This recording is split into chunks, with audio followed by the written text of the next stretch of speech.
Le vrai amour commence après le mariage, pas avant. Beaucoup de personnes pensent que l'amour véritable doit précéder le mariage. Pourtant, le vrai amour se construit dans le quotidien partagé, les responsabilités assumées et les épreuves traversées ensemble. Avant le mariage, l'amour est souvent idéalisé, porté par l'émotion et la projection. Mais c'est après l'union que commence le chemin réel. Celui où deux âmes apprennent à s'aimer en vérité, à se soutenir, à se corriger avec tendresse, à se choisir chaque jour malgré les imperfections. Le mariage révèle la profondeur des sentiments, car il oblige à aimer avec patience, engagement et sincérité. Le véritable amour ne se contente pas de sentiments passagers, il se forge dans la réalité vécue à deux, dans la fidélité et le respect quotidien. Bienvenue sur Macaïne, confidence avant le mariage, un espace doux entre vulnérabilité et vérité, entre vulnérabilité et vérité.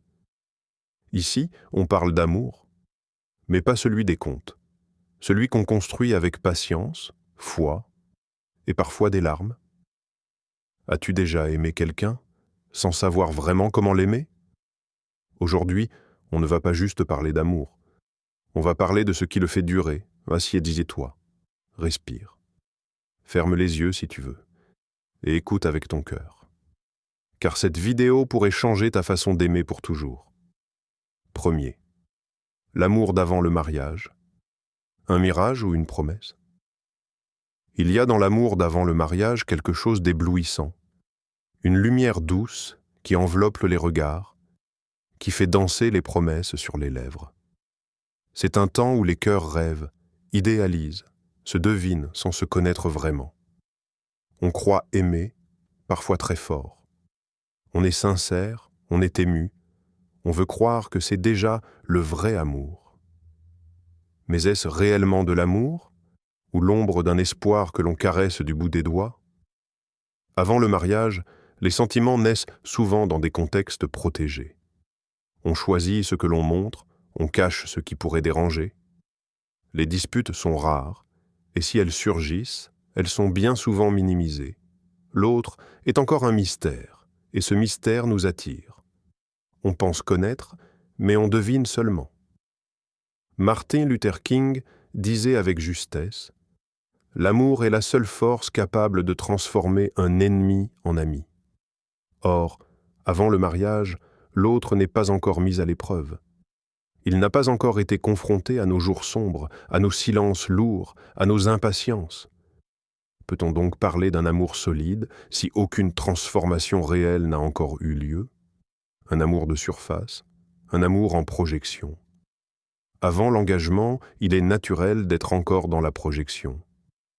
On imagine la vie à deux, mais cette vie est encore imaginaire. On construit des scénarios, on écrit des dialogues dans notre tête. On voit l'autre comme un héros ou une héroïne d'un film sentimental que l'on produit soi-même. C'est normal, c'est humain. Mais c'est aussi fragile. Gary Chapman, l'auteur des 5 langages de l'amour, met en garde contre cette illusion romantique. Le sentiment amoureux n'est pas un fondement solide pour le mariage. Pourquoi? Parce que le sentiment amoureux, tel qu'on le vit avant le mariage, repose sur l'attraction, sur la nouveauté, sur le mystère. Ce n'est pas encore un amour qui a été testé par la réalité. On est encore dans le « je t'aime parce que tu me rends heureux », et non dans le « je t'aime même quand tu ne peux rien me donner ». Il y a une grande différence, des mots et des masques. Dans cette phase de pré-mariage, il y a aussi beaucoup de mots, des « je t'aime », des « toujours », des « je ne peux pas vivre sans toi ». Mais souvent, ces mots sortent d'une bouche pleine d'attente, pas encore de connaissance. Ils sont sincères, oui, mais pas encore enracinés. C'est une saison de séduction, où l'on veut être aimé plus qu'on ne veut aimer. Où l'on a peur de décevoir, alors on lisse les angles, on adoucit les vérités. On montre un personnage poli, agréable, soigné. On donne le meilleur de soi. Mais ce meilleur est encore un masque, et le plus grand risque, c'est de tomber amoureux du masque, pas de la personne derrière. L'amour comme promesse, pas comme aboutissement. Cela ne veut pas dire que l'amour d'avant le mariage est faux. Il est réel dans son émotion. Il est précieux. Mais il ne faut pas le confondre avec l'amour mûr, celui qui naît de l'engagement profond. L'amour d'avant est une promesse, pas un aboutissement. Il prépare, mais il ne réalise pas encore. Dans une relation, avant le mariage, on voit les qualités de l'autre. On voit ses gestes de tendresse, ses attentions, ses rêves. Mais ce que l'on voit encore peu, ce sont ses réactions face à l'échec, sa manière de gérer la colère, la fatigue, la pression. Ce sont ces éléments-là qui un jour pèseront dans l'amour réel. C'est seulement après l'engagement que l'amour prend une nouvelle dimension. Il cesse d'être un frisson. Il devient un choix, une discipline du cœur. Il entre dans la matière vivante du quotidien, une douceur nécessaire mais temporaire. L'amour d'avant le mariage est comme le printemps, doux, coloré, fragile. Il est essentiel. Il donne envie de s'engager. Il allume la flamme. Mais il ne peut pas tenir la maison. Il ne peut pas porter la construction du nous. On pourrait dire que ce premier amour est le souffle du départ, mais ce n'est pas le moteur qui fera durer le voyage.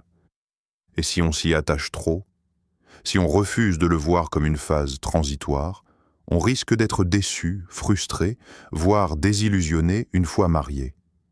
C'est pourquoi il est vital de comprendre que cet amour-là n'est pas la finalité. C'est un prélude, une musique douce qui annonce la vraie symphonie, celle qui commence après, celle qui se compose dans la réalité, dans le pardon, dans la patience, dans la décision quotidienne d'aimer. 2. Le mariage, l'entrée dans la vérité de l'amour. Le jour du mariage, on est entouré. Les cœurs battent à votre fort, les regards sont complices, les promesses pleines d'élan. On dit oui, les yeux brillants, l'âme grande ouverte. Mais ce oui n'est pas la fin d'une histoire d'amour. C'est le début de quelque chose de bien plus profond, bien plus vrai. Car le mariage, ce n'est pas la suite logique d'un amour parfait. C'est l'entrée dans une nouvelle réalité. Une vérité que seuls ceux qui marchent ensemble, jour après jour, peuvent comprendre.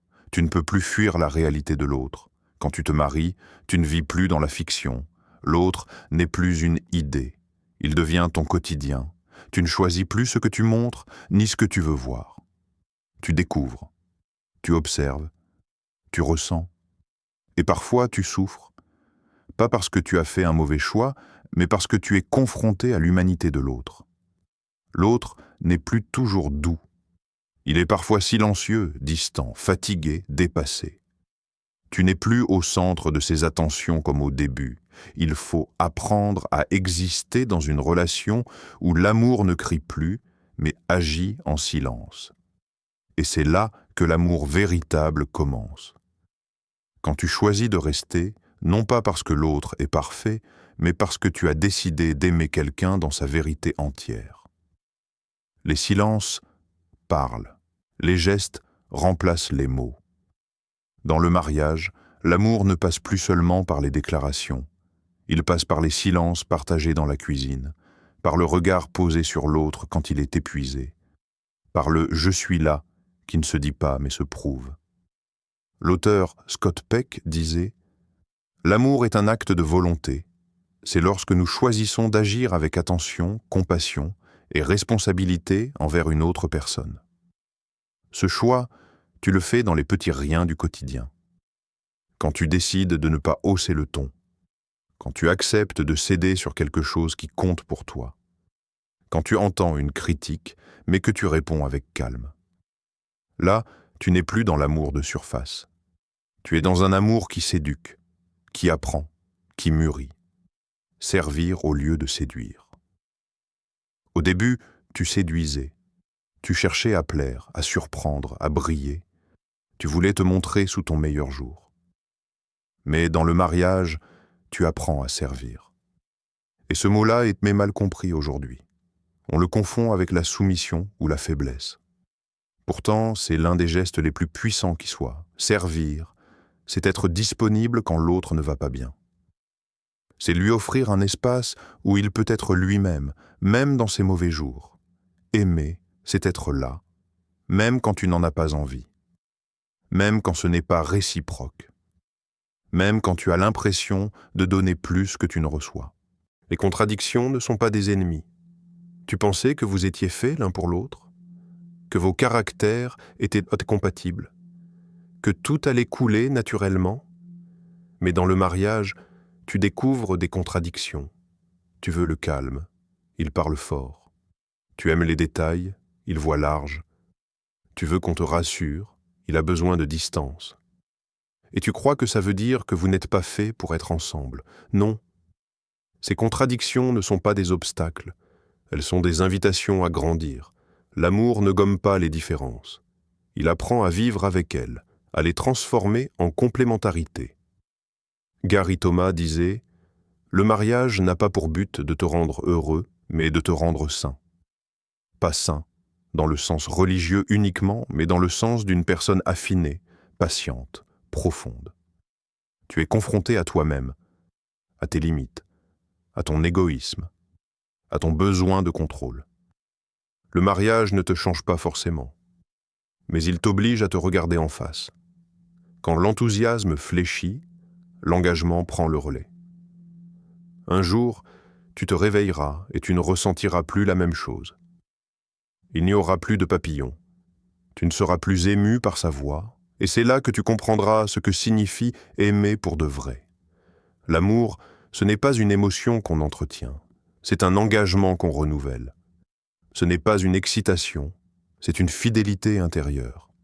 Tu ne ressens peut-être plus la passion, mais tu choisis de rester, parce que l'autre compte, parce que vous avez bâti quelque chose, parce qu'il y a un lien plus grand que vos humeurs du jour, et ce lien-là, il n'existe qu'après le mariage. Il ne peut pas naître dans la légèreté de la séduction ou dans la superficialité d'une relation temporaire. Troisième, l'amour se construit, il ne se trouve pas. On croit souvent que l'amour est une rencontre magique, une sorte d'évidence tombée du ciel, un frisson qui traverse la peau, un regard qui dit tout. On cherche ce moment rare où l'on se sent enfin complet. Et quand on le vit, on pense « ça y est, j'ai trouvé l'amour ». Mais non, tu n'as rien trouvé. Tu n'as trouvé qu'un début, l'amour véritable ne tombe pas du ciel. Il se construit, il se façonne. Et parfois, il se reconstruit après avoir été abîmé. Il est moins une émotion qu'une œuvre, moins un coup de foudre qu'un feu qu'on entretient jour après jour. Comme une maison bâtie à deux mains. Imagine une maison. Pas un château de rêve, juste une maison simple. Tu poses les premières briques avec enthousiasme. Tu te projettes, tu es plein de motivation, mais très vite tu réalises. Il faut des fondations, il faut creuser, il faut supporter le poids, il faut apprendre à porter ensemble. L'amour, c'est pareil. Il faut faire des choix tous les jours, rester, écouter, dire les mots qu'on ne veut pas dire, se taire quand on aurait envie de crier. Il faut renoncer à certaines habitudes, accueillir celles de l'autre, faire de la place à deux mondes différents dans un seul foyer. Et ça ne se fait pas en un jour, ni en un an, ni même en 5. Les sacrifices silencieux valent plus que les grandes déclarations. Tu peux dire « je t'aime » 1000 fois, mais un jour, tu devras montrer cet amour sans le dire. Préparer un thé alors que tu es fatigué, te lever dans la nuit parce que l'autre ne va pas bien, écouter alors que tu as toi-même une tempête dans la tête, ne pas réagir à chaud, pardonner, recommencer, tenir, sans attendre d'applaudissements. Ce sont ces gestes, souvent invisibles, qui construisent un amour durable. Mère Teresa disait « Ce ne sont pas nos grandes actions qui bâtissent l'amour, mais les petits actes répétés avec un cœur sincère. » Et ce cœur sincère, tu l'entraînes dans le mariage. Parce que tu ne peux plus fuir. Tu ne peux plus remettre à demain. Tu dois affronter, agir, choisir. Tu n'es plus en représentation. Avant le mariage, il y a souvent un rôle que chacun joue, inconsciemment. Tu veux être aimé, tu veux rassurer, tu veux séduire, et l'autre aussi. Il y a un décor autour de vous, les rencontres bien habillées, les messages bien rédigés, les mots pesés. Mais une fois marié, il n'y a plus de scène. C'est la vraie vie. Et c'est là que tu découvres l'amour sous une autre forme. Tu es fatigué, tu es vulnérable, tu es toi, avec tes contradictions, tes automatismes, et l'autre aussi. Il n'y a plus de place pour les illusions. Soit vous construisez quelque chose à partir de cette réalité, soit vous vous perdez. Un amour à deux voies, à deux volontés. Construire l'amour, ce n'est pas tout faire pour l'autre. Ce n'est pas s'oublier. Ce n'est pas se sacrifier dans le déséquilibre. C'est apprendre à marcher au même rythme. C'est prendre des décisions à deux. C'est apprendre à ne pas gagner chaque discussion. C'est faire de l'espace pour le besoin de l'autre, même quand il est différent du tien. Harville Hendrix, thérapeute de couple, disait « Le mariage est la pratique de devenir l'amour que l'on cherche. Tu ne cherches plus à recevoir. Tu apprends à être ce que tu espérais. Et parfois, ça pique. Parce que tu réalises que tu dois changer aussi, que ce n'est pas toujours l'autre. Que l'amour, ce n'est pas attendre d'être comblé. C'est apprendre à aimer mieux, à aimer avec maturité. Le lien qui ne ressemble à rien d'autre. Le lien que tu construis après le mariage ne ressemble à aucun autre lien. Ce n'est pas celui de l'amitié, ni de la passion. C'est un lien d'âme. Une sorte de ciment invisible fait de souvenirs, de douleurs traversées ensemble, de petites victoires, de gestes accumulés. Aucun flirt ne peut te donner ça. Aucun projet d'amour ne vaut ce que vous bâtissez à deux, à force de chute et de réconciliation.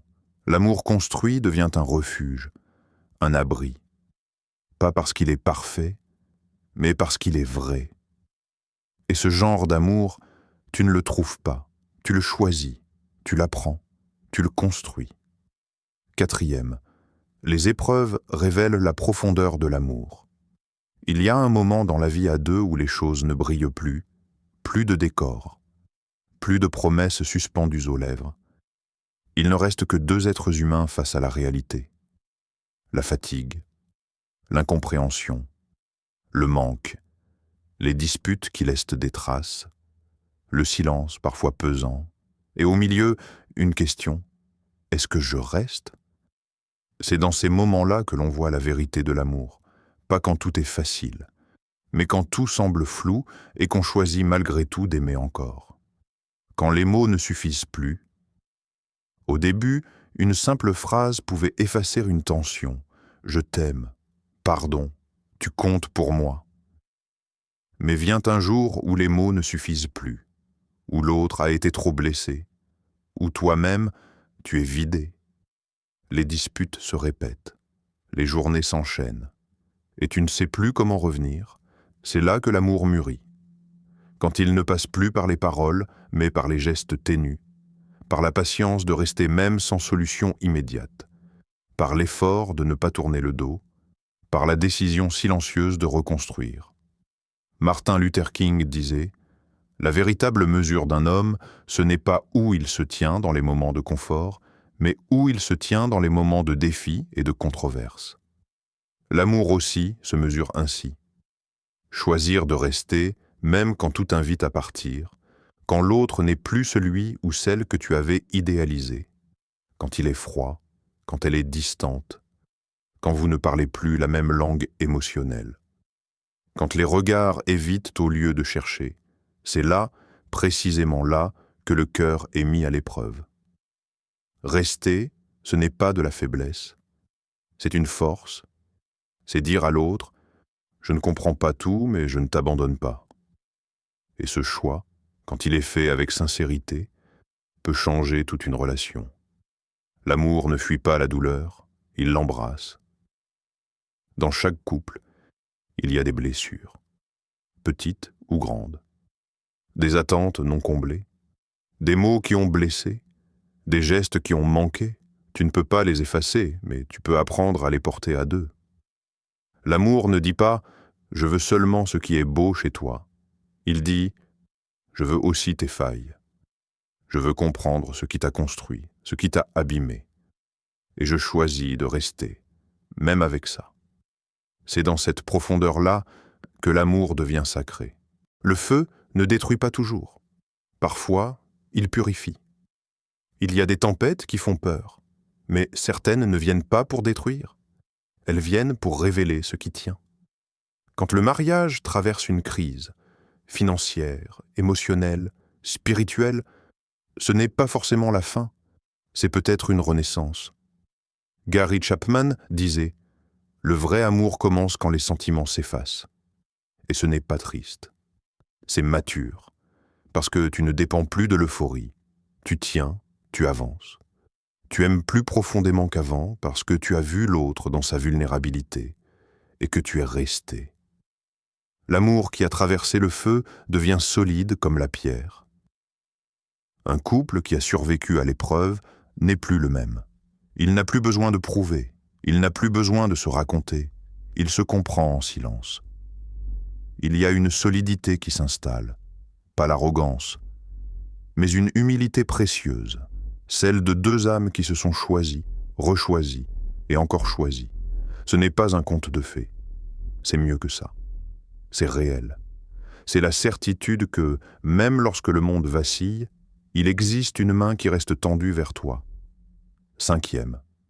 Choisir l'autre chaque jour. L'essence du vrai amour. Il y a dans le mariage une scène invisible que personne ne voit. Chaque matin, au réveil. Chaque soir, dans le silence d'un regard. Un geste invisible, humble et répétitif. Celui de choisir l'autre, encore. Pas parce qu'il est parfait, pas parce que l'amour est facile, mais parce que tu as fait de ce choix un serment silencieux. Le vrai amour n'est pas un éclair dans le ciel. C'est une flamme posée dans une lanterne que l'on protège chaque jour du vent. L'amour qui dure n'est pas celui qui impressionne, mais celui qui tient. Avec le temps, le corps change. Le rythme ralentit. Les conversations deviennent plus simples. Les journées se ressemblent parfois. Et l'on pourrait croire que l'amour s'efface. Mais il est toujours là. Il se transforme. Il devient moins bruyant, plus profond. Moins dans les démonstrations, plus dans la présence. Gary Thomas a écrit « Le but du mariage n'est pas de nous rendre heureux, mais de nous rendre saints. Ce n'est pas une quête de sensation, c'est une école d'amour véritable. La beauté du « encore une fois ». Tu l'as déjà choisi à la mairie, à l'hôtel ou dans ton cœur. Mais aujourd'hui, il te faut le rechoisir. Et demain, encore. Et après-demain, même si tu es fatigué, même si tu doutes, parce que le vrai amour n'est pas un seul grand oui prononcé un jour. C'est une succession de petits oui murmurés chaque matin. Oui à la tendresse. Oui à l'écoute. Oui au pardon. Même quand l'enthousiasme s'est effacé, la fidélité du cœur reste. La tendresse, l'oubli de soi, sans l'effacement, choisir l'autre chaque jour ne signifie pas s'oublier. Ce n'est pas disparaître. C'est s'ouvrir sans se perdre. C'est dire « je suis là ». Et je te vois encore. Je continue de t'aimer même dans cette version de toi que je ne comprends pas toujours. Même quand tu te perds, même quand tu es fermé. C'est un amour sans spectacle. Une main posée sur l'épaule dans une cuisine silencieuse. Une couverture remontée sur l'autre sans qu'il s'en rende compte. Un café préparé sans rien dire. Un sourire donné, même fatigué. C'est dans ces gestes quotidiens que se cache la grandeur du vrai amour. Choisir l'autre, c'est aussi se choisir ensemble. Quand on choisit l'autre dans la durée, on ne choisit pas seulement un être. On choisit une vie commune, une mémoire partagée, un avenir tissé à deux, un lieu intérieur où l'on revient même quand le monde est instable. Et parfois, le plus bel amour, c'est juste de rester, de continuer, de réparer, de se transformer ensemble. Parce que tu comprends que l'amour n'est pas seulement d'aimer l'autre, c'est aussi d'aimer ce que vous devenez ensemble. L'amour ne commence pas dans le cœur qui bat. Il commence dans le cœur qui tient. Le début de l'amour est une émotion. Mais sa vérité, c'est une décision. Le vrai amour, c'est ce regard silencieux posé sur l'autre quand il ne te regarde plus. C'est cette fidélité qui ne dépend pas de la réciprocité. C'est cette force douce qui dit « Je n'ai pas besoin que tu sois parfait. J'ai seulement besoin que tu sois là. Et moi, je suis là aussi. » Et c'est là que l'amour prend sa forme la plus pure. Quand il n'attend plus rien. Quand il donne. Quand il se donne. Chaque jour. Encore. Merci d'avoir partagé ce moment avec moi. Si cette confidence a touché quelque chose en toi, alors n'oublie pas, tu n'es pas seul, sur ce chemin. Prends soin de ton cœur. Il est plus sacré que tu ne le crois. Et rappelle-toi, aimer, c'est aussi apprendre à se réparer. Si tu as écouté jusqu'ici, alors peut-être, ton âme avait besoin d'entendre cela. Que ton futur soit rempli de lumière, d'authenticité, et d'un amour qui comprend partage cette vidéo avec quelqu'un que tu veux aimer mieux. Et abonne-toi, car ici, on continue à déposer nos vérités avant le mariage. À très bientôt pour une nouvelle confidence. En attendant, que ton cœur reste sincère et que ton amour devienne plus vrai que jamais.